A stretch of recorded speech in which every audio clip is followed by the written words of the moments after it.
ছি ছি, আপনি এত খারাপ? আপনার লজ্জা করে না আমাকে উলঙ্গ অবস্থায় দেখতেছেন? না, আমার লজ্জা নেই। আপনাকে দেখে আমার খুব ভালোই লাগতেছে। কি বললেন আপনি?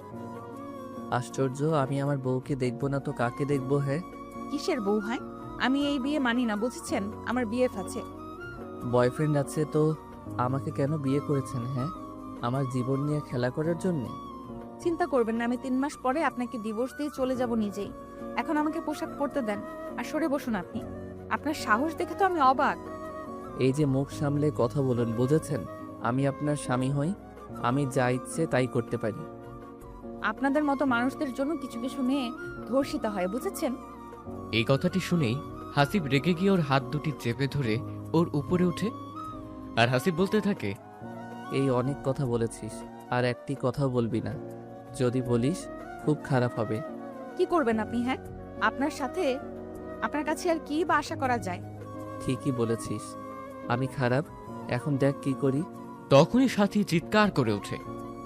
বাঁচাও, কেউ আমাকে বাঁচাও, আমাকে মেরে ফেলবে। সাথীর এমন চিৎকার শুনে সবাই চলে আসে হাসিবের রুমের সামনে আর বলতে থাকে, আসিফ, দরজা খোলো, কি হয়েছে ভিতরে? হাসিব এখন কি করবে ভেবে পাচ্ছে না। একটু মজা করতে গিয়ে সাথী যে সিরিয়াসলি নেবে আর এমন কাণ্ড ঘটাবে সত্যি ভাবতে পারছে না। কি হলো আসিফ, দরজা খোলো। আমাকে বাঁচান প্লিজ, কেউ আমাকে বাঁচান, এই লোকটি আমাকে মেরে ফেলবে। আবারও সাথী এমন চিৎকার করে যে হাসিব সাথে সাথেই ছেড়ে দেয়। আর এই ফাঁকে সাথী কাপড় পরে সোজা গিয়ে দরজা খুলে দেয় আর সবার সামনে বলে, আমাকে কেউ বাঁচাও, এই লোকটি আমাকে মেরে ফেলবে, আমার গলা চেপে ধরেছিল। আপনারা না আসলে আমি এতক্ষণে শেষ হতাম। আমাকে কেউ প্লিজ বাবার বাসায় নিয়ে চলো। সাথীর মুখে এমন কথাটি শুনে হাসিবের বাবা কষে একটি থাপ্পড় দেয়। তোকে এই শিক্ষা দিয়েছি আমি? হ্যাঁ, তুই যে আমার ছেলে, এটা ভাবতেই আমার লজ্জা লাগতেছে। তোর প্রতি আমার ঘৃণা হচ্ছে। বাবা, বিশ্বাস করো, এমন কিছুই হয়নি। এই মেয়েটি।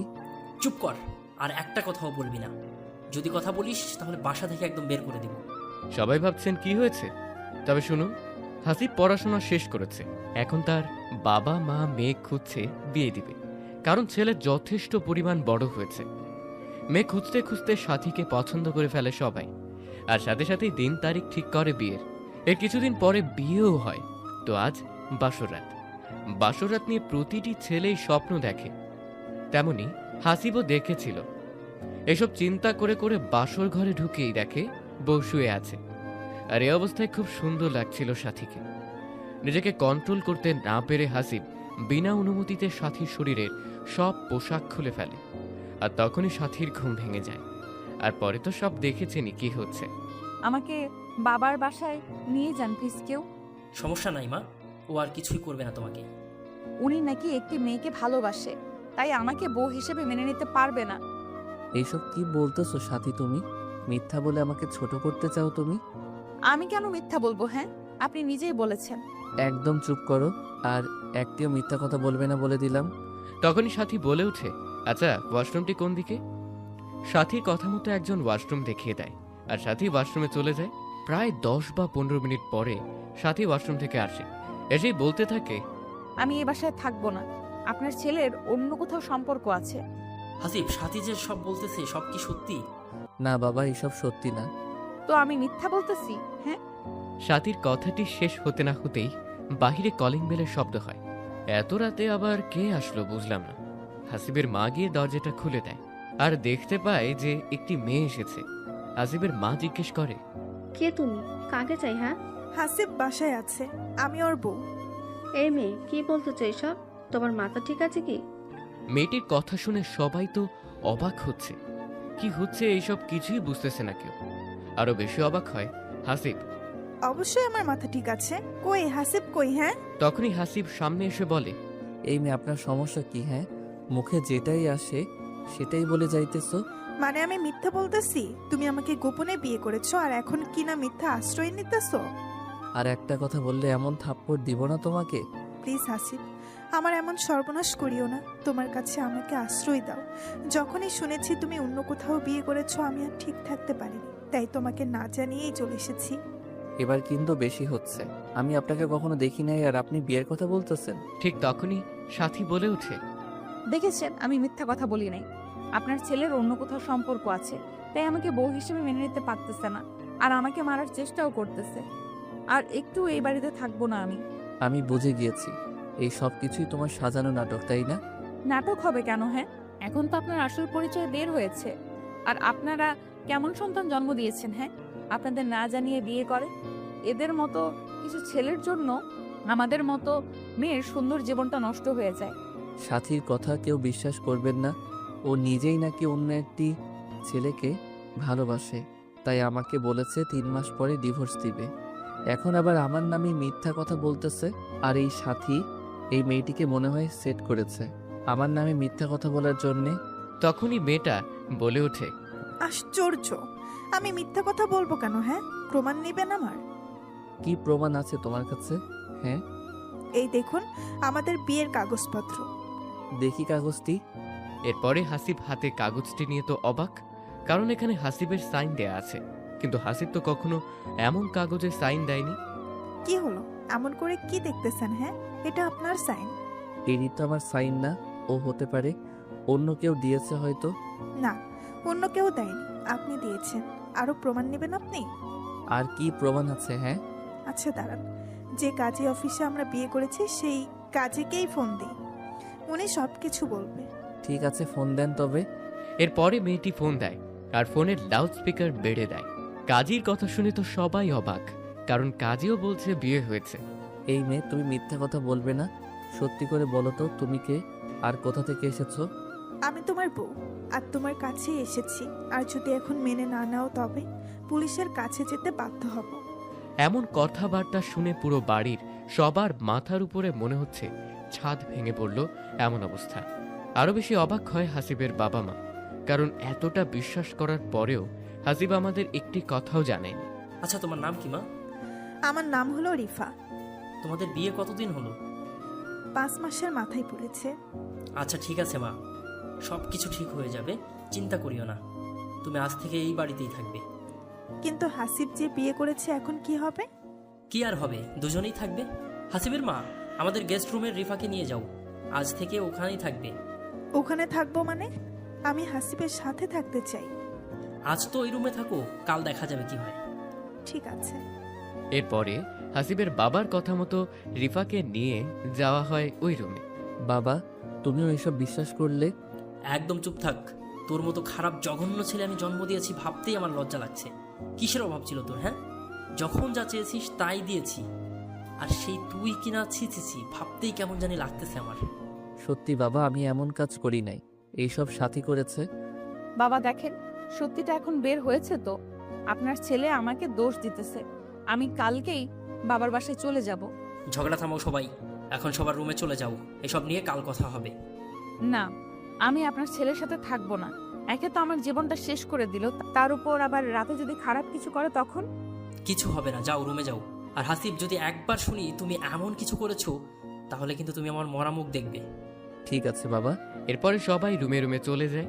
তো হাসিব রুমে আসতে না আসতেই সাথী বলতে থাকে, আমাকে যতটা সহজ সরল ভাবছো, আমি কিন্তু ততটা না। আমি জানি তুমি এইসব কাহিনী ঘটাইছো। আহা, ঠিকই বুঝেছেন। আপনি কেন এমন করলেন? এইসব মিথ্যা অপবাদ কেন দিলেন? আমি অন্য একজনকে ভালোবাসি, এটা ছাড়া আমার আর কোনো উপায় ছিল না। তাই বলে আমাকে সবার সামনে ছোট করলেন। কি এমন দোষ করেছি? আমি সবকিছু আগে থেকে ভেবে রেখেছিলাম, যখনই আপনি আমার উপর ঝাঁপিয়ে পড়বেন ঠিক তারপরেই এমন হবে। রিফা আপনার কে হয়? ও আমার বান্ধবী। আর একটি কথা বলতে চাই, সেটা হলো আমার স্বাক্ষর কোথায় পেলেন? একদিনে দেখি সব কিছু জানতে চান, আস্তে আস্তে সব জানবেন 3 মাসে। ও আপনি যে কতটা খারাপ সেটা বুঝে গেছি। দোয়া করি যার জন্য এমন কাজ করেছেন সেই যেন আপনাকে ছেড়ে না যায়। এত কথা ভালো লাগে না, চুপ থাকে। কথাটি বলতে না বলতেই সাথীর ফোনে রিংটং বেজে ওঠে, আর সাথে সাথেই ফোনটি রিসিভ করে সাথী বলতে থাকে, জান, তোমার প্ল্যান অনুযায়ী সব কাজ হয়েছে। এখন শুধুমাত্র 3টা মাস অপেক্ষা করো, তারপরে তোমার কাছে চলে যাব।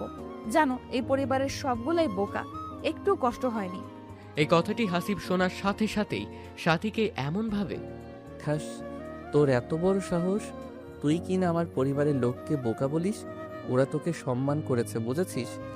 তুই আমাকে থাপ্পড় দিলি? এত বড় সাহস তোর? হ্যাঁ, আবার কি চিৎকার করব? সেটা তোর ব্যাপার, তুই কি করবি না করবি। তোর মতো রাস্তার মেয়ে, বেশ্যা, এইগুলো ছাড়া আর কি বা পারবে করতে। এই মুখ সামলে কথা বল।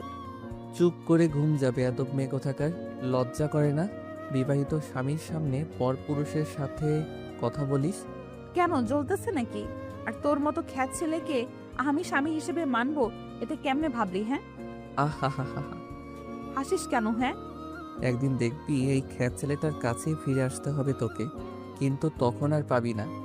হুম, এইসব স্বপ্ন দেখতে থাক। এমন ঝগড়া করে দুজনে ঘুমিয়ে পড়ে, কারণ অনেক রাত হয়েছে। তাতেই আবার আজ বিয়ে হয়েছে, অনেক ক্লান্ত। পরের দিন সকালবেলা উঠে দেখে রিফা সব কাজ করছে বাসার।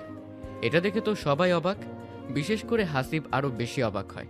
তখনই হাসিব জিজ্ঞেস করে, এই আপনি কি করতেছেন এইসব? হ্যাঁ, কি করি জানো না? বিয়ে হয়েছে, শ্বশুর বাড়িতে এসেছি, কাজ তো করতেই হবে, তাই কাজ করতেছি। বাহ, ভালোই নাটক করতে পারো। কিসের নাটক করি আমি? হ্যাঁ, সেটা আপনি ভালো জানেন কি নাটক করতেছেন। ওভার অ্যাক্টিং বেশি হচ্ছে আমার মনে হয়। এই তুই চুপ কর হাসিব। বাবা, তুমি জানো না এই মেয়েটি নাটক করতেছে? আর একটি কথাও বলবি না। বিয়ে যখন চুপ করে করেছিস তখন মনে ছিল না, এখন এই সব করতেছিস। এই মেয়ে কে? এই মেয়েকে আমি সত্যি বিয়ে করি নাই। সেটা তো কাল দেখলামই। এখন বিয়ে যখন করেছিস তখন দুইটা মেয়ে নিয়েই সংসার করতে হবে। তখনই সাথী বলে ওঠে, এটা অসম্ভব। আমাকে মাফ করে দিও মা, আমি জানতাম না হাসিব এমন একটি কাজ ঘটাবে। কি বলবি বল, আমার কাজ আছে হাসিব। তখনই এটা নিয়ে একটু ঝগড়া হয় সাথী ও রিফার মধ্যে। এদিকে হাসিব বুঝতেছে না কি হচ্ছে এইসব, কারণ হলো এরা তো দুজনে প্ল্যান করে করছে, কিন্তু আবার ঝগড়াও করছে। ব্যাপারটা বুঝলাম না। ঠিক তখনই আবারও সাথীর ফোন কল আসে, আর সাথী উপরে চলে যায়। এইভাবে সারাটা দিন ঝগড়া চলতে থাকে। বাড়িতে পরিবেশটাই নষ্ট করে ফেলতে ঝগড়া করে। তো যখন রাত হয়, হাসিব প্ল্যান করেই রিফার রুমে চলে যায়।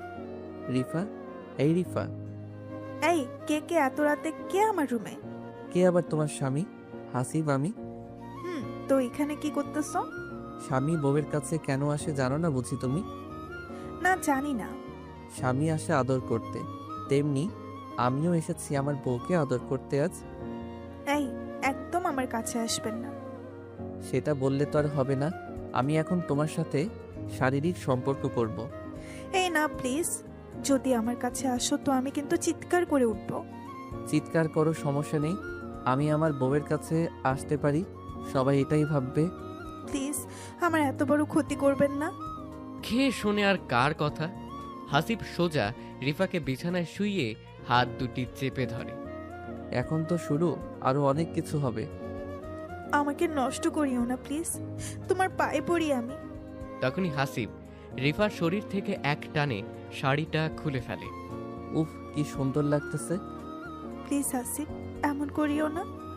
আমি আমার বউকে যা খুশি তাই করব, এতে কার কি? হ্যাঁ, এটা বলেই রিফার ঠোঁটের কাছে হাসিব ঠোঁট আনতেই নিজেকে ছাড়ার জন্য অনেক চেষ্টা করতে থাকে, কিন্তু এইদিকে কোনো বাধাই হাসিবকে আজ আটকাতে পারবে না। আর কিছু না ভেবে রিফার ঠোঁটে ঠোঁট লাগিয়ে দেয়, আপন মনে কিস করতে থাকে। রিফাও ভেবে নিয়েছে হাসিবের হাত থেকে আর নিজেকে কোনোভাবেই বাঁচাতে পারবো না। কিন্তু 5 মিনিট কিস করার পরে হাসিব নিজেই রিফাকে ছেড়ে দিয়ে বলতে থাকে, এখনো সময় আছে, বল তুই কি আমার সত্যিকারের বউ নাকি সাজানো? নিজের বউ। ও ঠিক আছে। এটা বলেই হাসিব আবারও যখন ঝাঁপিয়ে পড়ে রিফার উপর, ঠিক তখনই রিফা বলে ওঠে, আপনি আমার কেউ না, প্লিজ আমাকে ছেড়ে দিন। আমি তোমার স্বামী হই গো সোনা। সত্যি কেউ না, এসব সাজানো নাটক। সব কিছু সাথী প্ল্যান করেছে, তাই তো? সবকিছুই সাথের প্ল্যান ছিল, বিয়ের আগে থেকে। সাথী যদি অন্য কোনো ছেলেকে পছন্দ করে তবে বিয়ে করলো না কেন? ওর বাবার কথা রাখতে এসব করেছে। 3 মাস হলে ও ঠিকই চলে যাবে এখান থেকে, আপনাকে মিথ্যা অপবাদ দিয়ে। এইসব কথা কালকে বলবা সবার সামনে। ঠিক আছে, বলবো। যদি না বলো তবে কিন্তু তোমার সাথে এমন কাজ করব ভেবেই পাবে না। আজ তো এটুকু করলাম। ঠিক আছে। এখানে হাসিব আর কিছু না বলে সোজা নিজের রুমে চলে যায়। তখন সাথী প্রশ্ন করে, কিরে, কই ছিলি এতক্ষণ? কোথায় আবার? রিফার রুমে গিয়েছিলাম। ওর রুমে কেন গিয়েছিলি? হ্যাঁ, বইয়ের রুমে স্বামী যাবে না তো কে যাবে? গিয়ে অনেক আদর ভালোবাসা দিয়ে আসলাম। হাসিবের মুখে এমন কথা শুনে সাথী একটু থমকে যায়। ভালোবাসা মানে? ভালোবাসা মানে শারীরিক সম্পর্ক করে আসলাম আমার অন্য বউয়ের সাথে। আচ্ছা, কাল কথা হবে, আজ আমি খুবই ক্লান্ত। সাথী আর একটি কথাও না বলে ঘুমিয়ে যায়। আর মনে মনে ভাবতে থাকে রিফার সাথে এমন কাজ করলো, আর রিফা একটু চিৎকারও করলো না। ওকে তো সব বুঝিয়ে দিয়েছি কি করলে কি করতে হবে। সেই দিন রাতটাও এইভাবেই কেটে যায়। পরের দিন সকালবেলায় হাসিব সবাইকে এক জায়গায় জড়ো করে আর বলে, কিছু কথা বলতে চাই আমি। সবাই ভাবছে কি এমন বলবে যে সবাইকে জড়ো করলো। এইদিকে সাথীর মনও ছটফট করছে, কি এমন হাসিব বলবে যে সবাইকে এক করলো। রিফা, এদিকে আসো আর সবটা খুলে বলো, কি হয়েছে আমার সাথে। রিফা সামনে এসে বলতে থাকে যে কাল রাতে হাসিব আমাকে হুমকি দিয়েছে, যদি আমি মিথ্যা না বলি তবে আমার বাবা মাকে মেরে ফেলবে। হোয়াট? এই রিফা, তুমি কি বলতেছো এইসব? আমি যা সত্যি তাই বলবো হাসিব, আমি মিথ্যা বলবো না, এটা আমার যা হয় হোক। তোমার মাথা ঠিক আছে? তুমি কি বলতেছো? আমি ঠিকই আছি, প্লিজ হাসিব, আমার বাবা মার কোনো ক্ষতি করিও না, তোমার পায়ে পড়ি আমি। তুমি কাল রাতে কি বললে আর আজ কি বলতেছো এইসব? না, তুমি এমনটা করতে পারো না রিফা, প্লিজ সত্যিটা বলে দাও। আমাকে মাফ করবে হাসিব, আমি যা সত্যি তাই বলতেছি। ঠিক তখনই হাসিবের বাবা বলতে থাকে, হাসিব এসব কি বলতেছে রিফা? তুই মিথ্যা বলার জন্য হুমকি দিয়েছিস ওকে? না বাবা, বিশ্বাস করো আমি এমন কিছুই করি নাই। তাহলে কি রিফা মিথ্যা বলতেছে? হ্যাঁ, বাবা, রিফা মিথ্যা বলতেছে সবকিছু। প্লিজ হাসিব, আমাকে এসব মিথ্যা অপবাদ দিও না, যদি এমন কিছু বলো তো নিজেকেই শেষ করে দিব। তুমি চুপ করো রিফা, তোমার কিছুই হবে না। প্লিজ বাবা, আমার বাবা মার যেন কোনো প্রকার ক্ষতি না হয়। হাসিব সত্যি করে বলতো তুই কি চাস? তুই যদি আগেই রিফাকে বিয়ে করিস তাহলে আমাদের জানাইলি না কেন? মেয়েটার জীবন নিয়ে এমন করলি কেন? বাবা, তুমি আমার কথা বুঝতেই চাইতেছো না কেন? আমি রিফাকে চিনি না। এই একদম চুপ কর, আমার সামনে আর একটা মিথ্যা কথাও বলবি না। যদি নাই বিয়ে করিস তো কাল রাতে ওর রুমে গিয়েছিলি কেন তুই? আমি গিয়েছিলাম শুধুমাত্র এটাই বলতে যে তুমি কে আর কি চাও। না হাসিব, তুমি এটা বলো নাই, তুমি আমার সাথে 3-4 ঘন্টা থেকেছো, আমাকে অনেক কিছু করেছো, আর বলেছো আমি যেন বলি আমি তোমার বউ না, সব কিছু আমি সাজাইছি, আর এইসব না বললে আমার বাবা মাকে মেরে ফেলবে। তোর মতো ছেলে আমি জন্ম দিয়েছি ভাবতেই লজ্জা লাগছে। সি সি সি। ঠিক তখনই সাথী বলে ওঠে, বাবা, আমি কিছু বলতে চাই। বলো, কি বলবা? রিফা যা বলতেছে সব সত্যি কথা। তুমি সেটা কেমনে জানলে? বাবা, হয়েছে কি, রিফা যখন বলল যে 3-4 ঘন্টা থেকে ওর সাথে, তখনই আমি কনফার্ম হলাম যে হাসিব তো কাল রাতে আমাকে বলেছিল যে সাথী তুমি থাকো, আমি একটু বাইরে যাব, কিন্তু এটা জানতাম না যে রিফার রুমে গিয়েছিল। আর কত প্রমাণ নিবি হাসিব? হ্যাঁ, আমাকে আর সবার সামনে এইভাবে ছোট করবি না প্লিজ। বাবা, শুধুমাত্র এইটুকুই জেনে রাখো, আমি বড় চক্রে ফেসে গেছি। চুপ কর, আর একটা কথাও বলিস না তুই। তখনই রিফা বলে, বাবা, আমি এখানে আর একটুও থাকবো না, আমি আমার বাবা মার কাছে যাব, যদি হাসিব কোনো ক্ষতি করে তখন। না, তুমি কোথাও যাবে না, এখানেই থাকবে। তোমাকে যেহেতু বিয়ে করেছে তো তুমি এইখানেই থাকবে। না, আমি এত কষ্ট করে থাকবো না বাবা, আমার স্বামী অন্য একটি মেয়ের সাথে রুমে থাকবে, খাবে, ঘুরতে যাবে, এটা আমি সহ্য করতে পারবো না। তবে তুমি কি করতে চাও? আমার জীবনটা তো নষ্ট করেছি, আমি আর চাই না অন্য একজনের জীবনও নষ্ট হোক। তবে কি করবে? হয় আমাকে ডিভোর্স দিক, না হয় অন্যজনকে ডিভোর্স দিক। এটা কখনোই সম্ভব না, তোমরা দুজনেই থাকবে, ও দুজনকেই দেখাশোনা করবে। না, এটা হয় না। এত কথা বলতে পারবো না, দুজনেই থাকো। আমি এখন একটু কাজে যাব, পরে কথা হবে। তখনই সাথী বলে, বাবা, আজ তো আমাদের বাসায় যেতে হবে। ও হ্যাঁ, আমার তো মনেই ছিল না। আচ্ছা, দুপুরে যেও, আমি একটু কাজ করে আসি। ঠিক আছে বাবা। এরপরে সবাই সবার রুমে চলে যায়। এদিকে হাসিব বুঝতেছে না কি হচ্ছে এর সাথে। সবাই দেখি গেম খেলতেছে, একদিকে সাথী, অন্যদিকে রিফা, আরেকদিকে বাবা। ও কোনো প্রকার কথা বিশ্বাস করতেছে না। আচ্ছা, রিফা এমন করলো কিভাবে? ও তো কাল রাতে বলল সব সত্যি বলবে, কিন্তু আজ এমন পাল্টি খেলো কেমনে? এসব ভেবে ভেবে হাসিব রুমে আসতেই এখনো এত বড় খেলোয়াড় হও নাই মিস্টার হাসিব। তোমরা যেটা করতেছো একদমই ঠিক করতেছো না। এর জন্য খুব বড় মাসুল দিতে হবে তোমাদের। এই সাথী এত ছোট খেলোয়াড় না, বুঝেছেন? আমি যেমন করেই হোক আমার ভালোবাসার মানুষের কাছে যাবই। যার জন্য এত কিছু করতেছো সেই যেন তোমাকে না ঠকায়। সেটা তোকে বলতে হবে না, ওর প্রতি আমার বিশ্বাস আছে, বুঝেছিস? একটা কথা বলি, উত্তর দিবা? কি কথা? রিফা পাল্টি খেলো কেমনে? হ্যাঁ, জানতেই হবে নাকি? হুম। ওর কাছে ফোন আছে। তুই যখন কাল ওইসব বললি তখন সন্দেহ হয়েছিল আমার, তাই মেসেজে সব কিছু বলে দিয়েছি কি কি করতে হবে। ও আচ্ছা, একদিন অনেক কাঁদবে আমার জন্য, মনে রাখিও। কাঁদবো? সেটা আবার তোর জন্য আমি?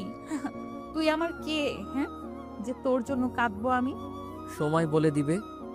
নিজেকে কখনো আয়নায় দেখেছিস? হ্যাঁ দেখেছি। ভেবে দেখ তুই কোথায় আর আমি কোথায়। তোর মতো খ্যাত ছেলের সাথে কি আমার যায়? আর শোন, তোকে কালকে দেখাবো আমি যাকে ভালোবাসি সে দেখতে কেমন সুদর্শন। সৌন্দর্যতেই সবকিছু থাকে না? তো এইভাবেই হাসিব ও সাথীর মধ্যে অনেক তর্ক বিতর্ক হয়।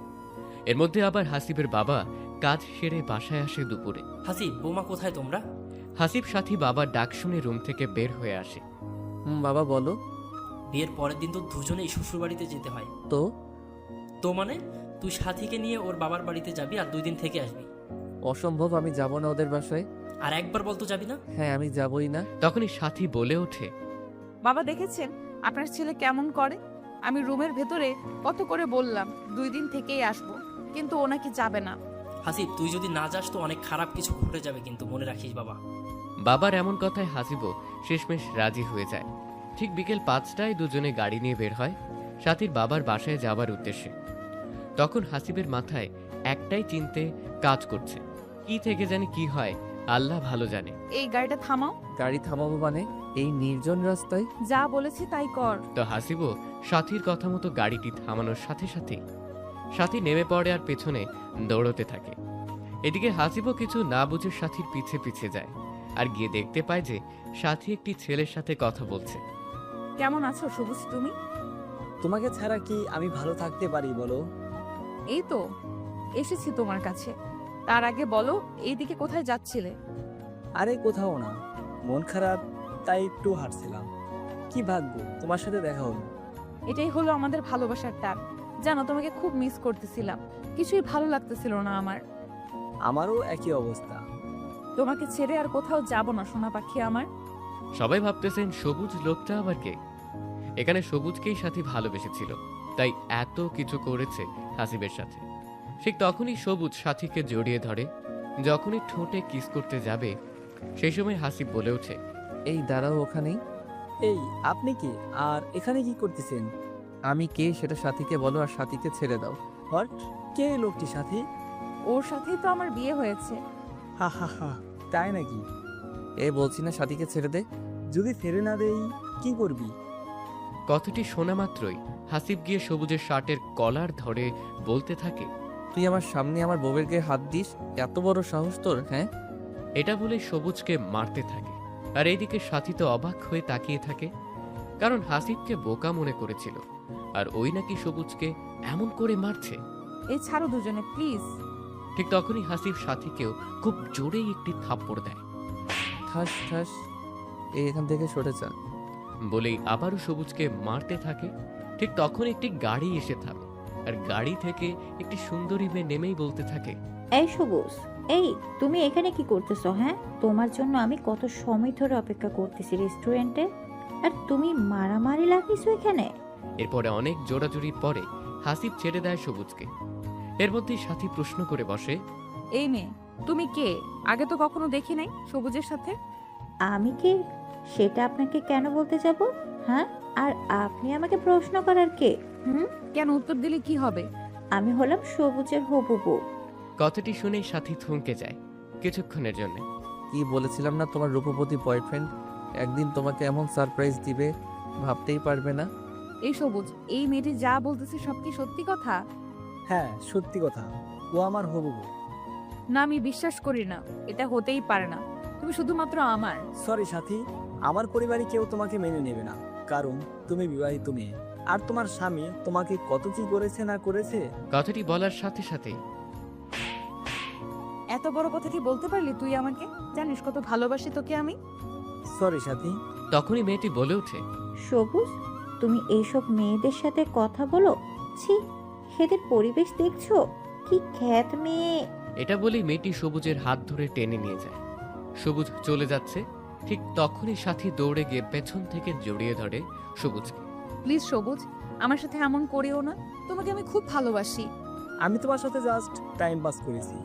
না, আমি বিশ্বাস করি না, তুমি এমন করতেই পারো না। আমি চাইলেও তোমাকে বিয়ে করতে পারবো না সাথী, কারণ তুমি একজন বিবাহিত মহিলা, ডিভোর্সি মহিলা। এইগুলো দেখে কি ভালোবাসা হয় সবুজ? তুমি যে এখনো ভার্জিন আছো, এটার কি কোনো প্রমাণ আছে কি? হ্যাঁ, হ্যাঁ, আমি 100% ভার্জিন আছি এখনো। সবাই একই কথা বলবে, বুঝছো? তুমি আমাকে বিশ্বাস করো না সবুজ? এই 2-3 দিনেই এত চেঞ্জ হয়েছো তুমি। এত কথা বলতে পারবো না। আমার যা বলার ছিল আমি তোমাকে সবটা বলে দিয়েছি। ঠিক তখনই মেয়েটি বলে ওঠে, চলো আমার সাথে। তুমি যদি আর 1 মিনিট এখানে থাকো তো আমি নিজেই চলে যাব।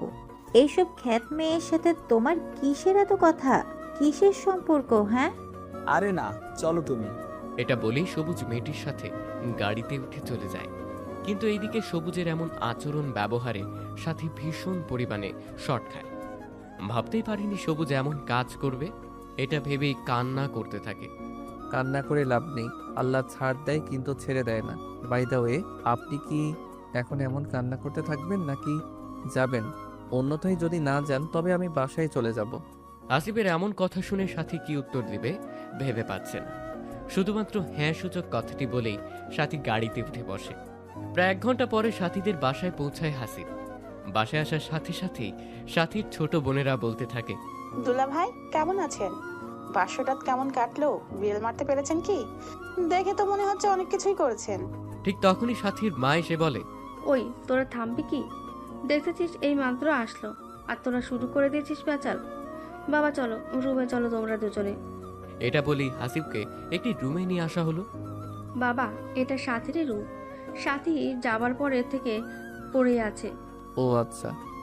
ঠিক আছে বাবা, তোমরা ফ্রেশ হয়ে নিচে আসো, আমরা খাবার রেডি করছি।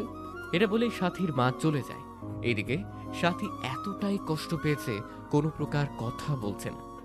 ঠিক তখনই হাসিব লক্ষ্য করে যে সাথীর ঠোঁট থেকে রক্ত বের হচ্ছে। সরি সাথী, আসলে হয়েছে কি, আমার বউকে কেউ আমার সামনে এমন করবে আর আমি দাঁড়িয়ে থেকে দেখব, এটা কখনোই হয় না। তাই তোমাকে থাপ্পড় দিয়েছি। সমস্যা নেই, আপনি ফ্রেশ হয়ে নেন। ওয়াশরুমটা কোন দিকে? কথাটি বলার সাথে সাথেই সাথী ওয়াশরুমের দিকে নিয়ে যায়। প্রায় আধা ঘন্টা পরে হাসিবার সাথী যখন একসাথে রুম থেকে বের হয়ে আসছিল, ঠিক তখনই সাথীর মা বাবা দূর থেকে দেখে বলে ওঠে, দেখছো সাথীর মা, কত সুন্দর লাগতেছে দুজনকে, মনে হচ্ছে রাজা রানী আসতেছে। ঠিকই বলেছো, খুব সুন্দর লাগছে আমার মেয়ে জামাইকে। আল্লাহ যেন ওদের সারা জীবন সুখে রাখে। এরই মধ্যে আবার দুষ্টু শালিগুলো চলে আসে। দুলা ভাই কি বলবো, তোমারে ওয়াও লাগতেছে। উফ, আপুর জামাই না হয় যদি আমার জামাই হতে। ঠিক তখনই সাথী বলে ওঠে, এই কি হচ্ছে এসব? হ্যাঁ, আমরা আমাদের দুলা ভাইয়ের সাথে মজা করতেছি। কেন, তোমার চলতেছে বুঝি? সাথী কি উত্তর দিবে কিছু ভেবে পাচ্ছে না। দুলা ভাই গো, তোমার কোনো ছোট ভাই নাই? না, নেই। উফ, থাকলে আমার জামাই বানাইতাম। তোমরা তো দেখতেছি খুব ফাজিল। চলো সবাই খাওয়া দাওয়া করব। এরপরে সবাই মিলে খাওয়া দাওয়া করতে বসে, কিন্তু সাথীর বোন এখনো খারাপ হয়েই আছে। খারাপ হবারই কথা, কারণ এত ভালোবাসার পরেও যদি প্রিয় মানুষটি নিজের না হয়, কষ্ট তো হবেই। খাওয়া দাওয়া শেষ করে সাথীর বোনদের সাথে একটু হাসিব আড্ডা দেয়। রাত যখন 10টা বাজে তখন হাসিব বলে ওঠে, আচ্ছা, আজ ঘুমাতে যাই, কি বলো তোমরা? বারে এত তাড়াতাড়ি ঘুম নাকি? আপুকে গিয়ে আদর করবেন? আরে আজ জার্নি করে এসেছি, শরীরটা একটু ক্লান্ত আমার। সরি, বারে এত তাড়াতাড়ি ঘুম নাকি আপুকে গিয়ে আদর করবেন? দুলা ভাই, আমরাও বুঝি, আমরা ছোট বাচ্চা না, বুঝেছেন? এরপরে হাসিব রুমে এসে দেখে যে সাথী ঘুমিয়ে গিয়েছে। তো হাসিব আর সাথীকে না জাগিয়ে সোফায় ঘুমিয়ে পড়ে। সবাই ভাবছেন সোফায় কেন ঘুমোলো। আসলে হয়েছে কি, সাথী নিজের সাথে ঘুমোতে দেয় না হাসিবকে। যদি কিছু করে বসে তখন। রাত যখন 1টা বাজে হাসিব জাগ না পায় আর ঘুম না আসার কারণে সাথীদের ছাদে একটু ঘুরতে যায়। কিন্তু ছাদেকেই দেখতে পায় যে কে জানি একজন আগে থেকেই বসে আছে। তো হাসিব একটু গলা হাসুর দেয়। কে আপনি? এত রাতে ছাদে আসছেন? কথাটি বলার সাথে সাথে একটি মেয়ে উত্তর দেয়, আরে দুলা ভাই, আপনি এত রাতে এখানে? ব্যাপার কি? আপু মনে হয় আদর করতে দেয়নি? আরে না, আমার ঘুম আসতেছিল না, তাই আমি একটু ছাদে আসলাম। তা তোমার নাম কি? আমার নাম হলো হিয়ামণি। বাহ, অনেক সুন্দর নাম। থাক, পাম দিয়ে না দুলা ভাই। আচ্ছা, একটি কথা বলি, সত্যি করে উত্তর দিবেন তো? হুম, বলো কি কথা আছে বলার। মাইন্ড করিয়েন না। আচ্ছা, আপনার সাথে কি সাথী আপুর সত্যি কিছু হয়েছে? বলতে কথাটি শুনেই হাসিব চমকে ওঠে। হঠাৎ এই প্রশ্ন কেন? হ্যাঁ বা না বলেন শুধু। না, হয়নি। আমি এটাই অনুভব করেছিলাম। আমি জানি আপু আপনাকে ওর কাছে আসতেই দিবে না। কেন দিবে না আসতে? ও একটি ছেলেকে খুবই ভালোবাসতো, কিন্তু হঠাৎ করে কি জানি হলো, তাই তোমার সাথে বিয়ে হয়ে গেল। জানি ওর সম্পর্কে সব কিছু। আপনি এখন কি করবেন? কি আর করব, ডিভোর্স দিব আমি। প্লিজ এমন কিছু করিয়েন না দুলা ভাই, দেখবেন সব ঠিক হবে। এত কথা বুঝি না। এটা বলে যখনই হাসিব ছাদ থেকে নিচে যেতে ধরে, ঠিক তখনই হিয়া হাতটি টেনে ধরে। প্লিজ দুলা ভাই, হাত ছাড়ো, কেউ দেখে ফেলবে। আপনি যতক্ষণ না বলবেন আমি আপনার হাত ছাড়বো না। আমি তো বললাম ডিভোর্স দিব, এমন মেয়ে নিয়ে সংসার করা যায় না। এখন হাত ছাড়ো। না, ছাড়বো না। এটা বলেই হিয়া হাসিবের সাথে জোড়াজুড়ি করছে। ঠিক এই সময় একজন ছাদে আসে, আর এসেই তোর এত বড় সাহস আমার বোনের হাত ধরিস, তাও আবার এত রাতে? আরে না, আমি তো। হাসিবের কথাটি শেষ হতে না হতেই সাথী আবার বলতে থাকে। আমার ভাবতেই লজ্জা লাগতেছে, তোর মন মানসিকতা এত নিচে। আরে এমন করে বলতেছো কেন? আমার কথাটি আগে শোনো, তারপরে বলিও। কি শুনবো তোর কথা? আমি নিজের চোখেই দেখেছি এটা মিথ্যা। ঠিক তখনই হিয়া বলে ওঠে। আপু তুমি এবার থামবা। অনেক অপমান করলে দুলা ভাইকে। আমার ঘুম আসছিল না, তাই আমি ছাদে আসি। এর ঠিক 10 মিনিট পরে দুলা ভাইও চলে আসে সাথে, কারণ দুলা ভাইয়ের নাকি ঘুম আসছিল না। আমাকে দেখে দুলা ভাই যেতে চেয়েছিল, কিন্তু আমি যাইতে দেইনি। আমি বলেছি একটু কথা বলি ভাইয়া, তাই ভাইয়াও আর না করতে পারেনি। বুঝলাম, কিন্তু হাত ধরে আছিস কেন ওর তুই? কেন, হাত ধরলে তোর কোনো সমস্যা আছে? অবশ্যই সমস্যা আছে। ও আমার স্বামী, তোর দুলা ভাই। আসতেছিস কেন? আমি কি হাসার কোনো কথা বলেছি তোকে? স্বামী যে বললে, তাকে কি তার অধিকারটা দিয়েছো? কি বলতে চাস তুই? হ্যাঁ, কেন, আমি কি ইংলিশে কথা বলতেছি যে বুঝো না? তুমি বললে তোমার স্বামী, তাহলে আজ পর্যন্ত কি টাচ করতে দিয়েছো তাকে? সেটা তোকে বলতে যাব কেন? হ্যাঁ, তুই ছোট, সবসময় ছোটদের মতো থাকবি। তোমাকে 3 মাস পরে দুলাভাই নিজেই ডিভোর্স দেবে, তুমি দেওয়ার আগে। তাই দুলাভাইয়ের হাত ধরে বলেছিলাম আমার আপুর জীবনটা নষ্ট করিও না। এই কথাটি শুনে সাথী যেন কিছুক্ষণের জন্য থমকে যায়। তোকে কে বলেছে আমাকে ডিভোর্স দিবে? কে আবার বলবে? দুলাভাই বলেছে। ভালোই তবে হলো, ওর কাছ থেকে মুক্তি পেলেই আমি খুশি। হাসিব এই কথাগুলো শুনে আর কিছু না বলে সোজা রুমে এসে ঘুমিয়ে পড়ে। তো এইভাবেই 2-3 দিন কেটে গেল। সাথীদের বাসা থেকে আজ চলে আসবে সাথী আর হাসিবের বাসায়। বাবা, আমার মেয়েটি খুব রাগী, তুমি ওর কথায় কিছু মনে করো না প্লিজ। ঠিক আছে মা, সমস্যা নেই। সাথী শোন মা, জামাইকে কখনো কষ্ট দিস না। যদি কষ্ট দিস জীবনে সুখী হতে পারবি না। সাথী শুধুমাত্র মাথা নাড়িয়ে হ্যাঁ সূচক জানায়। তারপর বিদায় নিয়ে দুজনে বাসায় চলে আসে। বাসায় আসতে না আসতেই রিফা চলে আসে হাসিবের কাছে। দাও, এই ব্যাগগুলো আমি ভেতরে নিয়ে যাচ্ছি। আপনি সরুন, আমি নিজেই পারবো নিতে। এমন করতে নেই, দেন বলছি না। এটা বলে রিফা জোর করেই ব্যাগগুলো নিচে নিয়ে রুমে চলে আসে। তো রিফা যখন ব্যাগগুলো নিয়ে নেয়, তখন হাসিব একটু ওয়াশরুমে চলে যায়। রিফা ব্যাগগুলো হাসিবের রুমে নিয়ে আসতেই সাথী বলে ওঠে। রিফা শোন। বল, কি বলবি? তার আগে তুই বল, সবুজ ভাইয়ের সাথে কি তোর দেখা হয়েছিল? এসব পরে শুনিস। আচ্ছা বল, তবে কি বলতে চাইলি? তোর কাজ এখন এখানে শেষ, তুই কালকে চলে যাস। মানে কি বলতেছিস এইসব? যা বলেছি তাই কর, তোর কাজ শেষ, এখন চলে যা। বাকি কাজ আমি নিজেই করতে পারবো। না, আমি যাব না। যাবি না মানে কি বলতে চাস তুই? আমি এই 5-6 দিনে এই বাসায় মানুষগুলোর মায়ায় পড়ে গেছি, আমি যেতে পারবো না। হোয়াট? তোর মাথা ঠিক আছে? কি বলতেছিস? আমার মাথা ঠিক আছে সম্পূর্ণ। তোকে আমি এখানে থাকার জন্য কি এনেছি? হ্যাঁ, তোর সমস্যা কি বুঝলাম না। তুই তো 3 মাস পরে ডিভোর্স দিবি, তো এত কথা পেঁচাইতেছিস কেন? সেটা তুই বুঝবি না। আমি যাইতে পারবো না। আর তুমি হাসিবকে ডিভোর্স দিলে আমি কোনো না কোনোভাবেই হাসিবের মনে জায়গা করে নিয়ে কোনো না কোনোভাবেই বিয়ে করে নিব, আর চিরকাল এখানেই থাকবো। মাথা গরম করিস না আমার। রিফা তোকে যা বলেছে তাই কর, না হলে খুব খারাপ হবে বলে দিলাম। যা ইচ্ছে করতে পারিস তুই। তুই যে হাসিবের বউ না এইসব বলে দেব কিন্তু। বলে দেখ তারপর কি হয় তোর আবার। এটা বলতে না বলতেই হাসিব চলে আসে। এই কি হয়েছে এখানে? হ্যাঁ, চিল্লাচিল্লি করতেছো কেন দুজনে? জানো হাসিব, সাথী না আমার সাথে খারাপ ব্যবহার করতেছে। আমি শুধুমাত্র বললাম ছোট তোর বাসায় কেমন দিন গেল। একদম মিথ্যা বলবি না বলে দিলাম। তোকে কি এই কথা আমি বলেছি?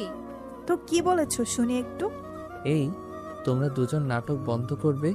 তোমরা দুজন কি চাচ্ছ আবার? হ্যাঁ, আমি কিছু চাই না, তোমাকে চাই শুধুমাত্র। লজ্জা কর না? অন্যজনের স্বামীকে নিজের স্বামী ভাবিস? কথাটি শেষ হতে না হতেই এত বড় সাহস তোর, এই কথা বলিস?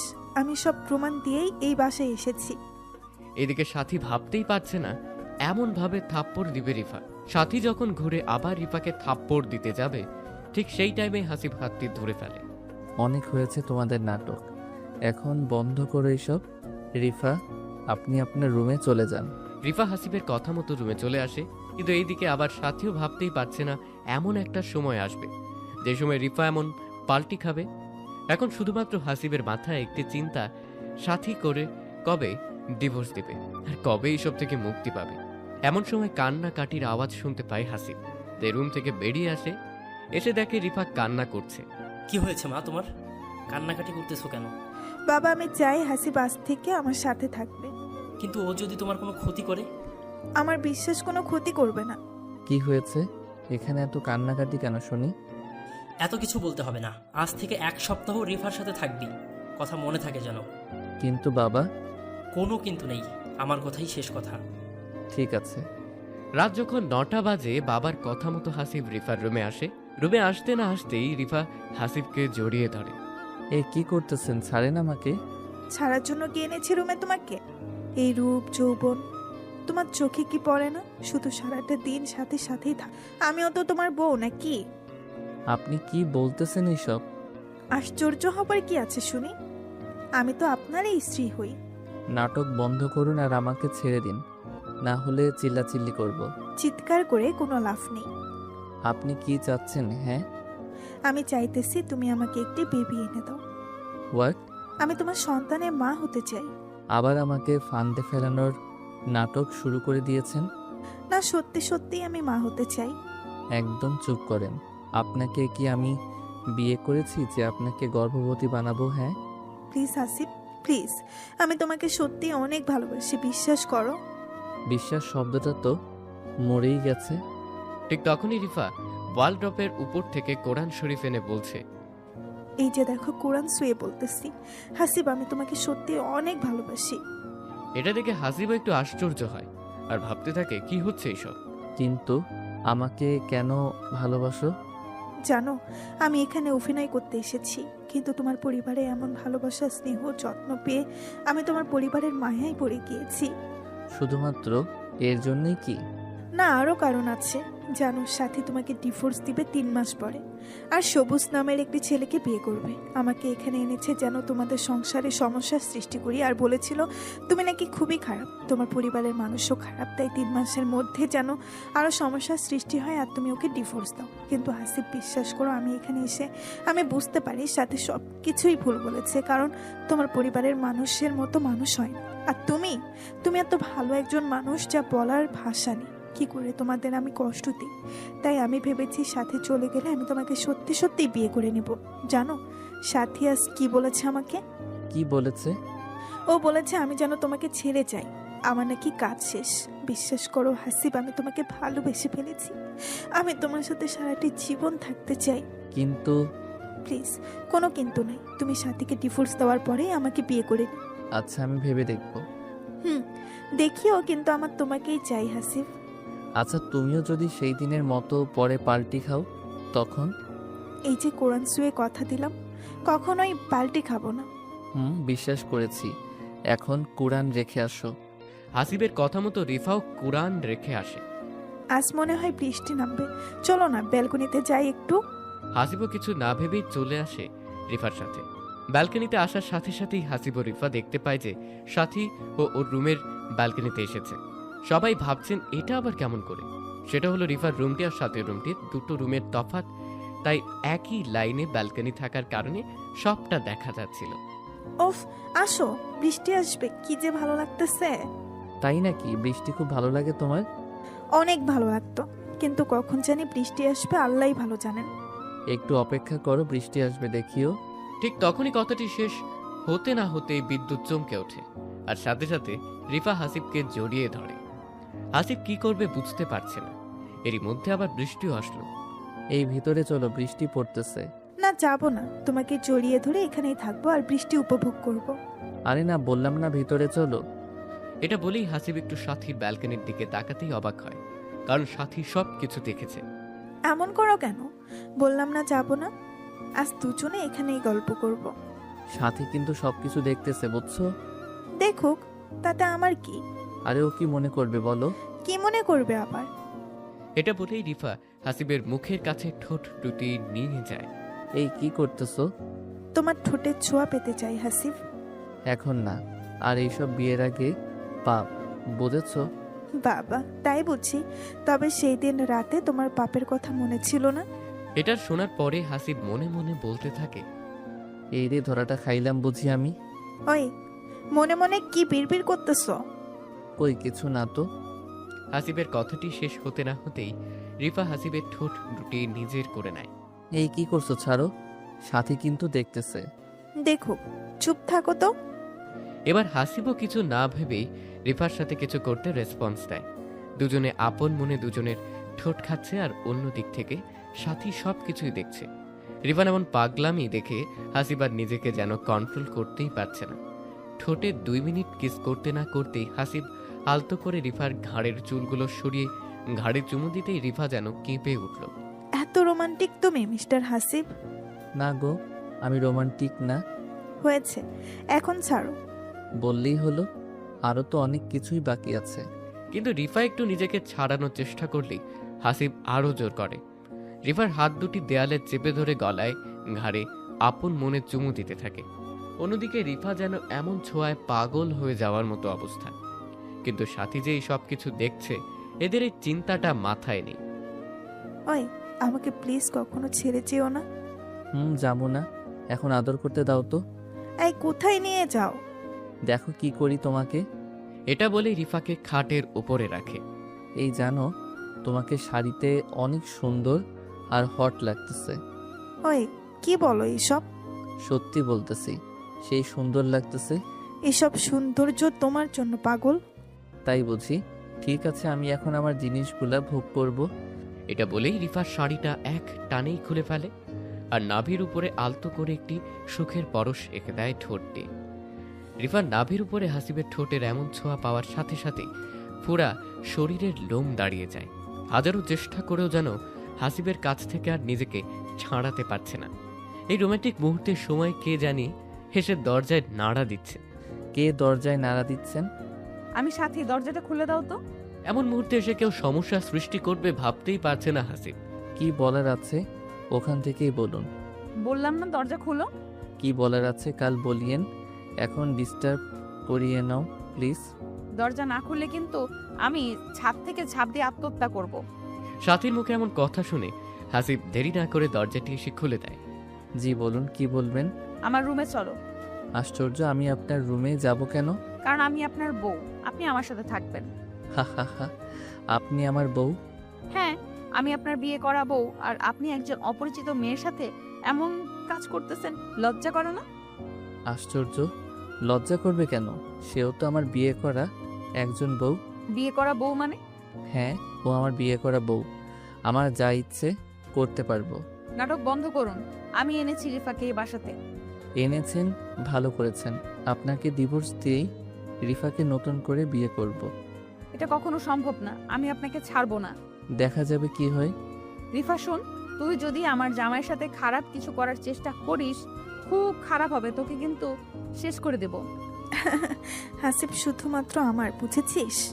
হাসিব আমাকে ভালোবাসে, তোকে না। ফকিন্নির বাচ্চা, তোকে এখানে আনাটাই ভুল করেছি। ঠাস, একদম চুপ কর।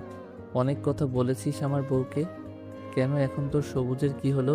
যা সবুজের কাছে যা, আর এক মুহূর্ত এখানে থাকবি না। হাসিবের এমন থাপ্পড় দেখে রিফা অবাক। সত্যি ভাবতে পারছে না হাসিব সাথীকে থাপ্পড় দেবে। তো সাথী আর কিছু না বলে রুমে চলে আসে। এদিকে হাসিবেরও মনটা খারাপ হয়ে যায়। এইভাবেই সেই রাতটি কেটে যায়। পরের দিন ঠিক দুপুর 2টোয় রিফার ফোনে একটি অপরিচিত নাম্বার থেকে ফোন আসে। আসসালামু আলাইকুম, কে বলতেছেন? সালাম পরে দিস।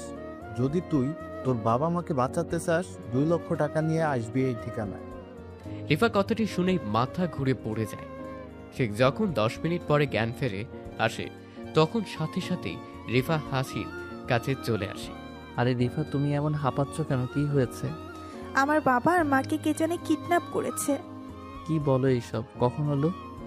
জানি না, এখন বলতেছে 2 লক্ষ টাকা লাগবে। কি বলো? এত টাকা এখন কোথায় পাবো আমরা? প্লিজ আসিফ, আমার বাবা মাকে বাঁচাও তুমি। আচ্ছা, দেখি কি করা যায়। খুব ফাস্ট দেখো। আচ্ছা রিফা, একটি কথা বলি।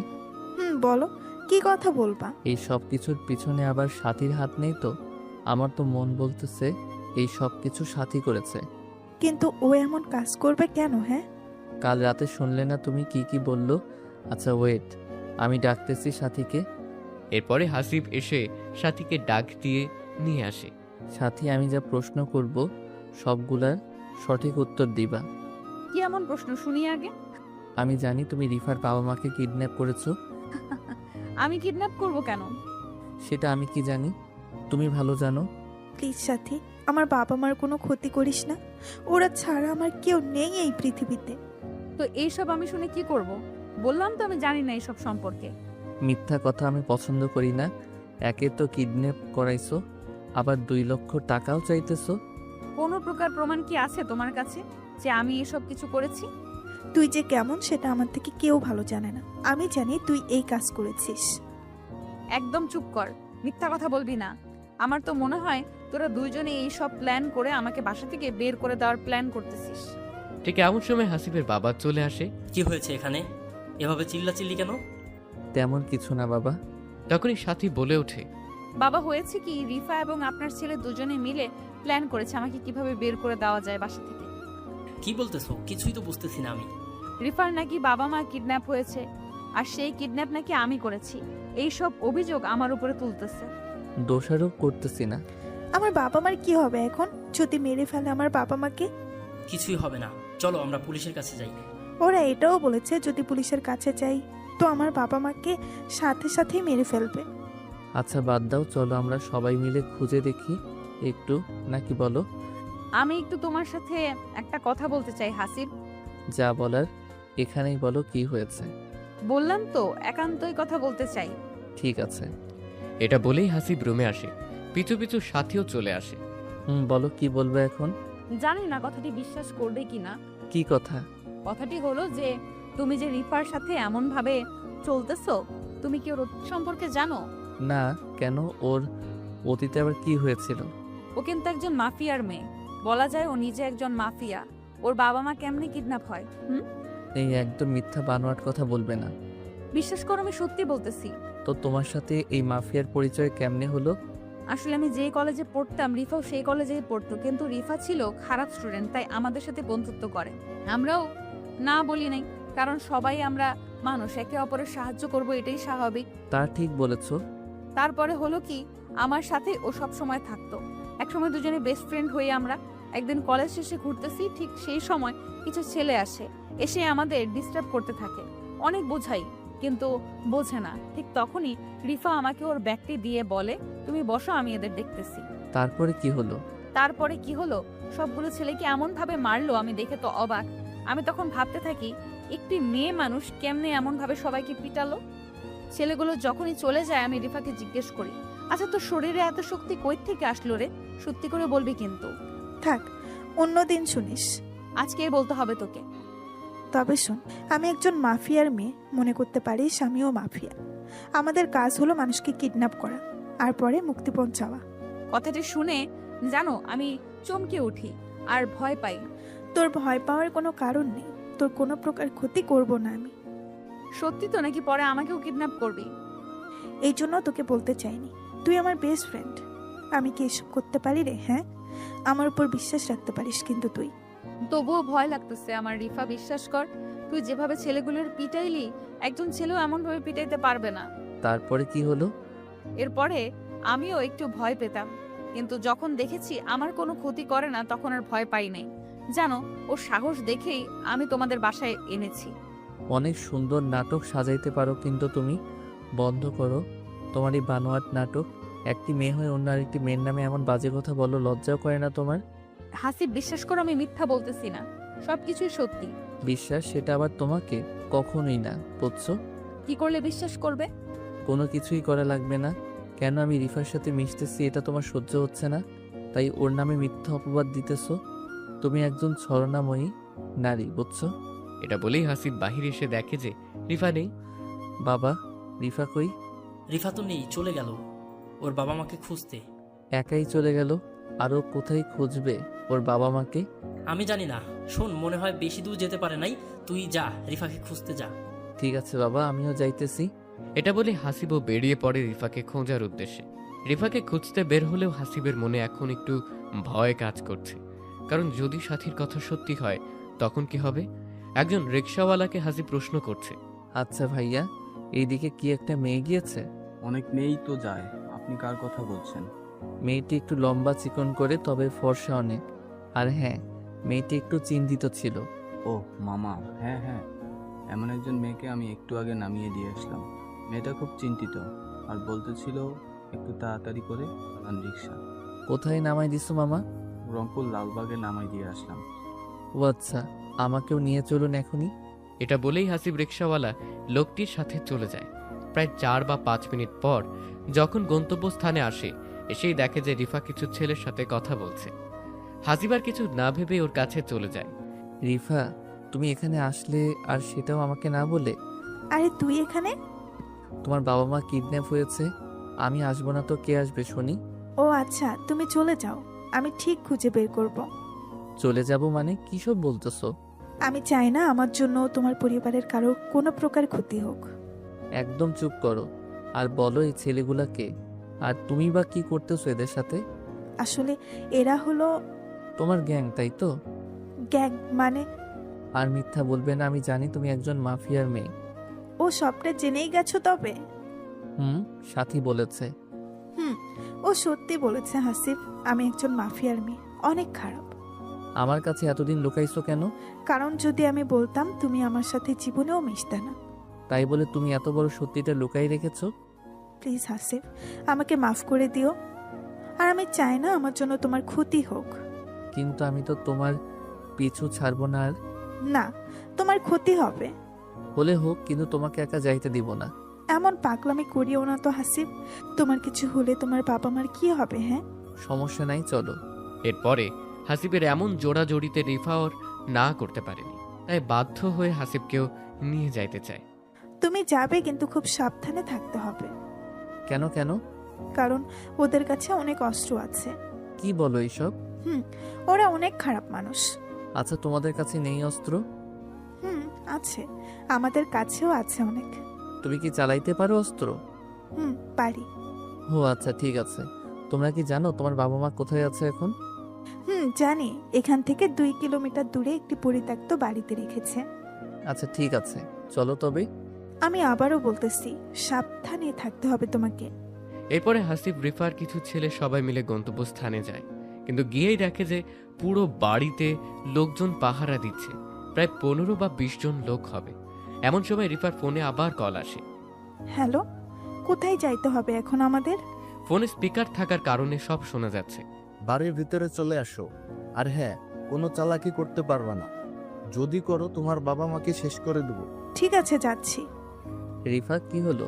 তুমি বাইরে থাকো হাসিব, আর একটি অস্ত্র তোমার কাছে রাখো, কিছু হলে ব্যবহার করবে।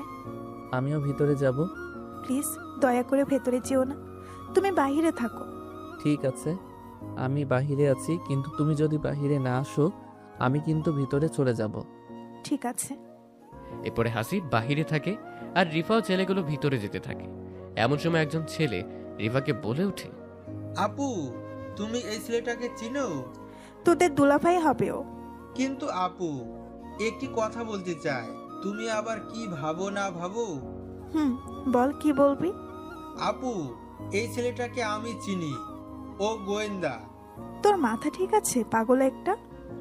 আপু, সত্যি আমি একজন দেখেছি। মানুষের মতো কি মানুষ থাকে না? হ্যাঁ, থাকে, কিন্তু আমার বিশ্বাস এই লোকেই ওই লোক। একদম চুপ কর। আমি হাসিবকে ভালো করে চিনি, ও গোয়েন্দা না। আচ্ছা আপু, সরি। চুপচাপ ভেতরে ঢোক, যে কোনো ভাবেই হোক বাবা মাকে বের করতে হবে এখানে। আপু। এরপরে যখন রিফা ভেতরে ঢোকে দেখে যে বাবা মাকে বন্দি করে রেখেছে, ঠিক তখনই রিফা দৌড়ে যেতে ধরল। ওখানেই দাঁড়াও রেফা, যদি এক পা এগিয়ে যাও তো তোমার বাবা মাকে শেষ করব। কে তুমি? কি চাও? চাই তো অনেক কিছু, আগে বল কোনো চালাকি করিস নাই তো? না। হঠাৎ এরপরেই রিফার ছেলে গোলাগুলি শুরু করে দেয়। এর মধ্যেই রিফাও শুরু করে দেয় গোলাগুলি। প্রায় এক পর্যায়ে যখন সবকিছু থেমে যায় তখনই রিফা বলে, বাবা, বাবা তুমি কোথায়? আশ্চর্য, আমার বাবা কোথায় গেল? ঠিক তখনই একজন বলে ওঠে, তোমার বাবা আমার কাছে রিফা? এটা দেখে তো রিফা পুরোই অবাক, কারণ হাসিব কখন ভেতরে আসলো। তুমি এখানে? হাসিব মানে বুঝলাম না, কখন ভেতরে আসলে? আমার কাজেই তো সঠিক সময় সঠিক স্থানে আসা। মানে কি বলতেছো তুমি? কিছুই তো বুঝতেছি না আমি। মানে হলো আমি একজন ডিবি পুলিশ। এটা কিন্তু ফাজলামি করার টাইম না হাসিফ। তোমার সাথে ফাইজলামি করার সময়ও আমার নেই, বুঝছো? তোমার বাবা একজন এদেশের জঘন্যতম ব্যক্তি, যার নামে হাজার হাজার ব্যক্তির পরিবার আজ রাস্তায় নেমেছে। তোমার বাবার জন্য আমার নিজের মামা মারা গিয়েছে। তোমার বাবা এই আইনের চোখে একজন খুনি, যার একটাই শাস্তি মৃত্যুদণ্ড। হাসিবের মুখে এমন কথা শুনে যেন রিফার বুক ধরপড় করতে থাকে। না, আমার বাবা খুনি না। মিথ্যা চাপা থাকে না রিফা, আর তুমিও একজন মাফিয়া, যার বিচার আদালত করবে। আমি শুধুমাত্র আমার দায়িত্ব পালন করব। তুমি এসব জানলে কেমন করে? তোমার সম্পর্কে আমি অনেক কিছুই জানি যেটা তুমি জানো না। মানে? তুমি যেই দিন বউ হয়ে আমার বাসায় আসলে নাটক করতে, সেই দিনই তোমাকে চিনে ফেলেছি আমি। তুমি আমাকে চিনলে কেমনে?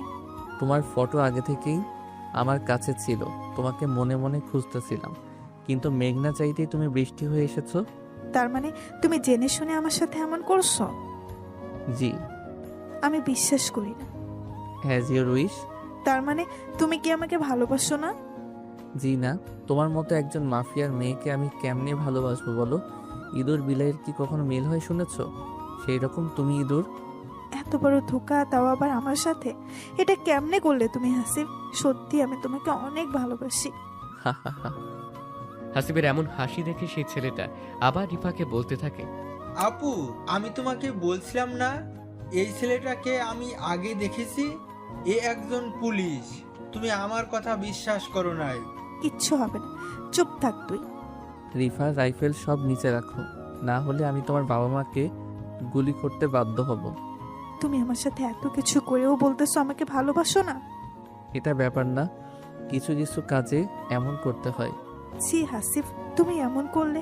আমি বুঝেছি সাথী তোমাকে আমার সম্পর্কে আরো বেশি কিছু বলেছে। বলেছে। ও অবশ্য বলতে চাইনি। আমি রিফা বলতেছি, আমি ছাড়া তোমার জীবনে কেউ থাকবে না। সাথীকে আমি শেষ করে দিব। এ প্যাচাল বন্ধ করো। আমি এত সহজে ধরা দিব না হাসিব। আমি শুধুমাত্র তোমার জীবনে বউ হয়ে থাকতে চাই। একদম চুপ থাকো বললাম, না হলে তোমার বাবা মা কিন্তু আমার হাতে আছে। থাক। এখানে কিন্তু সাথীর কোনো দোষ নেই। আছে, দোষ অবশ্যই আছে। আমার নামে তোমাকে এত কিছু বলেছে, আমি জানি না। বিশ্বাস করো রিফা, সত্যি বলতেছি। একদম চুপ থাকো। আমি চেয়েছিলাম এসব ছেড়ে দিয়ে একটা নতুন জীবন শুরু করব, কিন্তু সাথী সেটা হতে দিল না। এখানে কোনো দোষ নেই বললাম না। আছে না নেই সেটা আমি ভালো জানি। অনেক বোঝাইছি তোমাকে, এখন কি তুমি নিজেই ধরা দিবা নাকি আমার আসল রূপটা বের করতে হবে সেটা বলো। আমি তো কোনোভাবেই ধরা দিব না সাথীকে শেষ না করা পর্যন্ত। সাথী সবকিছু বলেছে, আর ও আর আমি এসব প্ল্যান করেছি, দেখি তুমি সাথে কি করতে পারো। মানে সাথী তো সবুজকে ভালোবাসতো। বাসতো, কিন্তু ওকে সবুজ ধোকা দিয়েছে, আর সাথীও নিজের ভুলটা বুঝতে পেরেছে। কখন এসব ঘটলো? যাই হোক, বলি তবে সবাইকে। আপনারা তো জানেন সাথীর বোন হিয়া আর হাসিব একদিন রাতে ছাদে বসে কথা বলছিল। সেই দিন কিন্তু সাথী ওদের সব কথা শুনেছিল আর ভাবছিল, সবুজ তো আমাকে ধোকা দিল, কিন্তু এই হাসিব তো কোনো প্রকার ধোকা দেয়নি। সবুজ যদি আমাকে ভুলে নতুন কোনো মেয়েকে নিয়ে থাকতে পারে, তো আমি কেন পারবো না হাসিবকে ভালোবাসে তার সংসার করতে? এটা ভেবেই হাসিবকে সেই রাতে বলে, হিয়া, তুই আর হাসিব কি করতেছিস এত রাতে ছাদে? না আপু, কিছু না, আমার ঘুম আসছিল না তাই ছাদে আসি। কিন্তু একটু পরে দুলা ভাইও আসলো তাই গল্প করতেছি। ও আচ্ছা, হাসিব রুমে চলো তো, কথা আছে। অনেকে বলতে পারেন ভাই সেই দিনের রাতের সব কাহিনী কি মিথ্যে ছিল? ভাই, মিথ্যে ছিল। তো সাথীর কথা মতো হাসিবও পিছে পিছে আসে হাসিবের রুমে। সাথী বলো কি বলবা? সরি, আমাকে মাফ করে দিও। আমি আমার ভুল বুঝতে পেরেছি। আমি ভুল মানুষকে ভালোবেসেছিলাম, তোমাকে অনেক কষ্ট দিয়েছি, অপমান করেছি। এটা বলেই পা ধরে কান্না করতে থাকে সাথী। তোমার ভুল বুঝতে পেরেছো, এটাই অনেক। তবে তোমাকে তখন মাফ করব যখন আমার কথার উত্তর দিবা। সত্যি সত্যি বলো কি কথা? রিফা একজন মাফিয়া, ওর বাবা মাও মাফিয়া। কিন্তু তুমি চিনো কেমনি? একসাথেই পড়াশোনা করেছি, ও আমার বান্ধবী হয়। তুমি কি জানতেও মাফিয়া? একটু একটু জানতাম, কিন্তু আমার সাথে ভালো সম্পর্ক ছিল। তুমি জানো আমি একটি অফিসে চাকরি করি, কিন্তু আমি একজন ডিবি পুলিশ। কি বলো তুমি এসব? যা বলছি সব সত্যি। এখন তোমাকে যা বলতেছি বাসায় গিয়ে ঠিক এমন এমন কাজ করবা, রিফাকে বুঝতেই দিবা না। কিন্তু কোনো কিন্তু না, ওদের জন্য অনেক মানুষের জীবন চলে যাচ্ছে। সো ওর বাবা মাকে ধরার জন্যে সাহায্য করো, তবে তোমাকে ক্ষমা করব আমি। হাসিবের মুখে এমন কথা শুনে সাথী নিরুপায় হয়ে রাজি হয়ে যায়। ঠিক আছে। তুমি জানোই না সাথী, ও কত ডেঞ্জারাস, বুঝছো? আচ্ছা, তুমি যেটা ভালো বুঝো। হাসিবের কথা শেষ হতে না হতে রিফা বলতে থাকে, ও আচ্ছা, এই কাহিনী। এটা সত্যি হাসিব, তুমি আমার না হলে আমি তোমার জীবনে কাউকে রাখবো না। এইসব জেলে গিয়ে ভাবিও, অনেক সময় পাবে। কথাটি শেষ হতে না হতেই রিফা আবার গোলাগুলি শুরু করে দেয়, কিন্তু সেটা কারোর উপরে না। এমন গোলাগুলিতে সবাই একটু স্তব্ধ হয়ে যায় কিছুক্ষণের জন্য। যখনই গোলাগুলি থেমে যায় হাসিব দেখে যে রিফা নাই এখানে, উধাও। তুমি যেখানেই যাও না কেন রিফা, তোমাকে আমি খুঁজে বের করবই। আর তোমার বাবা মা এখন আমাদের হাতে, তুমি অবশ্যই তো আসবে। এসব বলেই হাসিব রিফার বাবা মাকে থানায় নিয়ে যায়। তো সেখানে রেখে সোজা বাসায় আসে হাসিব। কি হলো, ধরতে পারলে তুমি? না সাথী, ও পালিয়ে গিয়েছে, কিন্তু ওর বাবা মা আমাদের আয়ত্তে আছে। তুমি হয়তো জানো না, রিফা খুব ভালোবাসে ওর বাবা মাকে। এখন কেমনে ধরবো এটাই ভাবতেছি। চিন্তা করিও না, দেখবে ও কোনো না কোনো একটি ভুল করবেই, আর সেই সময় তুমি ধরে ফেলবে। আমি খুব ক্লান্ত, ফ্রেশ হয়ে আসতেছি, তুমি একটু খাবার নিয়ে আসো। হাসিবের এই কথাটি শেষ হতে না হতেই হাসিবের বাবা এসে উপস্থিত। হাসিব, বৌমাকে খুঁজে পেলি নাকি থানায় যেতে হবে আমাদের? বাবা, তোমাকে আগেও বলেছি না, ও তোমাদের বউ না, ও একজন মাফিয়া। আমার সাথে মজা করিস তাই না? তোমার সাথে মজা করতে যাব কেন শুনি? তাহলে বাজে কথা বলতেছিস? শোনো তবে কাহিনী। এরপরে প্রথম থেকে শুরু করে হাসিব সবকিছু বলতে থাকে বাবাকে। আর হাসিবের বাবা এটা শোনার পরে তো অবাক। এত কিছু হয়ে গেল, আমাকে একটা কথাও জানাইলে না। তুমি তো আমার কথা বিশ্বাস করতেছো না। এত ডেঞ্জার মেয়ে রেফা, দেখলে তো সাদাসিধাই মনে হয়, আর ওর ভেতরে ভেতরে এত কিছু। বাবা, যাই হোক, আল্লাহ বাঁচাইছে আমাদের সবাইকে। এখনো সমস্যা আছে, ও আমাদের সমস্যা করতে পারে, তাই একটু সাবধান থাকতে হবে। ঠিক আছে রে বাবা। আচ্ছা, আমি আসি এখন। ঠিক আছে বাবা। তুমি ফ্রেশ হয়ে রুমে আসো, আমি খাবার নিয়ে আসতেছি রুমে। ঠিক আছে বউ। এরপরে হাসিব ফ্রেশ হয়ে 5 বা 7 মিনিট পরে রুমে আসে। রুমে আসতে না আসতেই সাথী বলে, এই যে মহারাজ, আপনার খাবার হাজির, এখন খেয়ে নেন। আসো, তুমিও আসো। আমি খাইছি একটু আগে, তুমি খাও, আমি বসে আছি। ঠিক এই সময় কারেন্ট নাই, চলে গেল। এটা কোনো কথা হলো? সাথী খাইতে বসলাম, কারেন্ট গেল গা। হাত পাখা তো আছে, সমস্যা কি? আমি বাতাস করতেছি, তুমি খাও। তখনই হাসিব আবার একটি গান বলতে থাকে। তোমার হাত পাখার বাতাসে প্রাণ জড়িয়ে আসে, আরো কিছু সময় তুমি থাকো আমার পাশে, তোমার হাত পাখার বাতাসে। ওই থামবে তুমি? শুনবে তো, সবাই বাসায় আছে। শুনলে তাতে কি? যা, আমার লজ্জা করে না বুঝি? ও লে, আমার লজ্জাবতী বউ। তোমার এই তো আমি। ওই এখন খাও তো তুমি। আচ্ছা, খাচ্ছি। এরপরে হাসিব খাইতে থাকে, অন্যদিকে সাথী হাত পাখা দিয়ে বাতাস করতে থাকে। জানো সাথী, আজ অনেক ভাত খাইলাম। তাই বুঝি? তোমার হাত পাখার বাতাস যেন আমার প্রাণ ছুঁয়ে দিল, তাই আজ একটু বেশি খেয়ে ফেলেছি। আচ্ছা, প্রতিদিন এমন করে হাত পাখা দিয়ে বাতাস করবো আর তুমি খাবে। ঠিক সেই সময় আবার কারেন্টটা চলে আসলো। কারেন্ট আসার আর সময় পেল না, আর 1 ঘন্টা পরে আসলে কি এমন হতো? আচ্ছা, ফ্যান বন্ধ করে তোমাকে বাতাস করি। আরে না, আমার বউকে আমি কষ্ট দিব না। এরপরে হাসিব খাওয়া দাওয়া শেষ করে একটু কাজের জন্য বাহিরে যায়। কাজ শেষ করে প্রায় 2 বা 3 ঘন্টা পরে আবার বাসায় আসে। এসেই দেখে যে সাথী গোসল করে এসে চুল শুকাচ্ছে ব্যালকনিতে। তো হাসিব কিছু না বলে সোজা পেছন থেকে গিয়ে জড়িয়ে ধরে সাথীকে। এই কে? কে আবার তোমার জামাই? কে এমন করে কেউ জড়িয়ে ধরে পেছন থেকে এসে? আমি ভয় পাইছি। এবার ভালোবাসা দিয়ে ভয় দূর করে দিব তোমার, সোনা আমার। তাই বুঝি গো, দেখি কি করো। আচ্ছা দেখো তবে। এটা বলে হাসিব সাথীর ভেজা চুলগুলো সরিয়ে ঘাড়ে কিস করে। কিস করার সাথে সাথেই যেন সাথীর শরীরটা একটু কম্পন দিয়ে উঠল, আবার গলায় কিস করতে থাকে। এই কি করছো? ভালোবাসা দিতেছি, জানো সাথী, তোমার এই চুলের ঘ্রাণ আমাকে পাগল করে ফেলে। ও বাবা, তাই বুঝি। বউ। এটা বলেই সাথীকে একটি টান দিয়ে নিজের দিকে ঘুরিয়ে নেয়। এই হাসিব, আমার কিন্তু লজ্জা লাগতেছে। স্বামীর কাছে কিসের লজ্জা শুনি? তুমি অনেক রোমান্টিক গো জামাই আমার। তাই নাকি? হুম। আচ্ছা, আরো রোমান্টিক হই তবে। এটা বলেই সাথীর ঠোঁট দুটি নিজের ঠোঁটের কাছে নিয়ে আসে। আসতেই দুজনের নাক দুটি একসাথে হয়। তো হাসিব করে কি, হে নিজের নাক দিয়ে সাথীর নাকে স্পর্শ করে বলে, তোমার নাকটি অনেক সুন্দর গো। যা দুষ্টু কোথাকার। অনেক। এটা বলেই সাথীর ঠোঁটের সাথে নিজের ঠোঁট এক করে দেয়। প্রায় 2 বা 3 মিনিট কিস করার পরে হাসিব করে কি, সাথীর ঠোঁটে একটু কামড় দেয়। ওই আমি কষ্ট পাই, তুমি কামড় দাও কেন শুনি? খুব ভালো লাগে আমার, তাই। কামড় দিও না গো সোনা জামাই আমার। আচ্ছা ঠিক আছে। এটা বলে যখনই সাথীর প্রতি একটু হাত দেই, পেটে হাত দিতেই ফোনটি বেজে ওঠে আর ফোনের ওপাশ থেকে বলতে থাকে, স্যার একটা খুশির খবর আছে। হাসিব মনে মনে ভাবতে থাকে বর্তমান যে সুখের অবস্থায় আছি, আবার নাকি খুশির খবর। কি এমন খুশির খবর হলো শুনি? স্যার, রিফা যখন পালানোর জন্য যে সিএনজিতে উঠেছিল, সেই সিএনজি অ্যাক্সিডেন্ট করেছে। কথাটা শোনার সাথে সাথেই হাসিবের বুকটা যেন কেঁপে উঠল। বলো কি, রিফা ঠিক আছে তো? রিফার অবস্থা খুবই খারাপ স্যার। আমরা ওকে রংপুর মেডিকেল হাসপাতালে ভর্তি করিয়েছি, কিন্তু ও শুধুমাত্র আপনাকে চাইতেছে। বলো কি?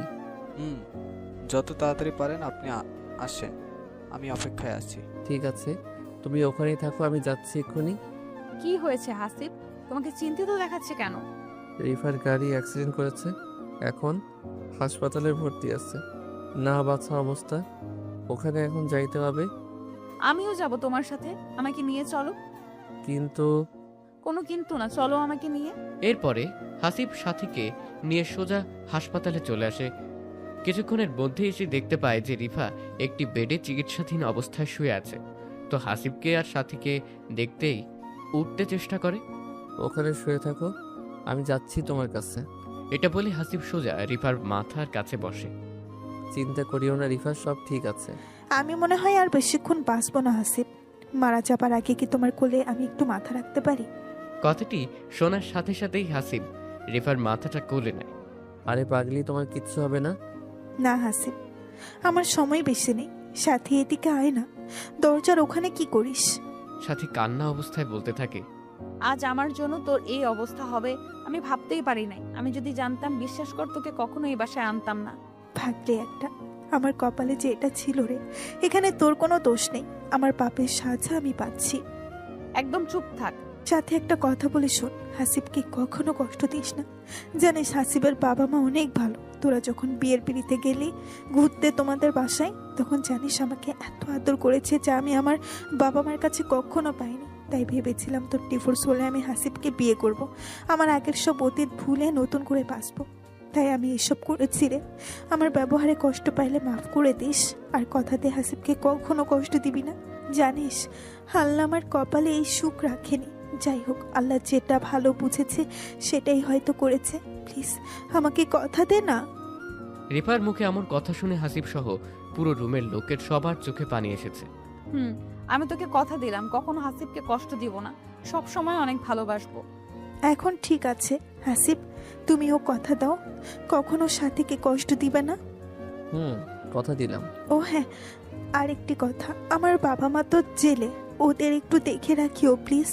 ওদের অনেক বয়স হয়েছে, জানি ওরা অনেক খারাপ কাজ করেছে, কিন্তু তবুও একটু দেখে রাখিও। হাসিবের নাম বলা শেষ হতে না হতেই রিফা তার নিঃশ্বাস ত্যাগ করে। রিফা মারা যাবার পরে যেন সবাই হতবাক হয়ে তাকিয়ে আছে শুধুমাত্র ওর দিকে। কেউ কোনো কথা বলতেছে না। ঠিক তখনই কিছু পুলিশ এসে বলে, স্যার আমরা এখন কি রিফাকে নিয়ে যেতে পারি?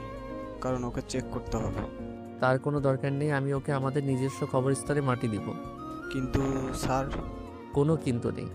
এরপর হাসিব রিফাকে বাসায় নিয়ে আসে। লোকজন জড়ো করে গোসল দিয়ে সুন্দরভাবে নিজের কবরস্থানে মাটি দিয়ে আসে। কেন জানি মাটি দিয়ে আসার পরে থেকেই হাসিবের মন সব সময় খারাপ থাকে।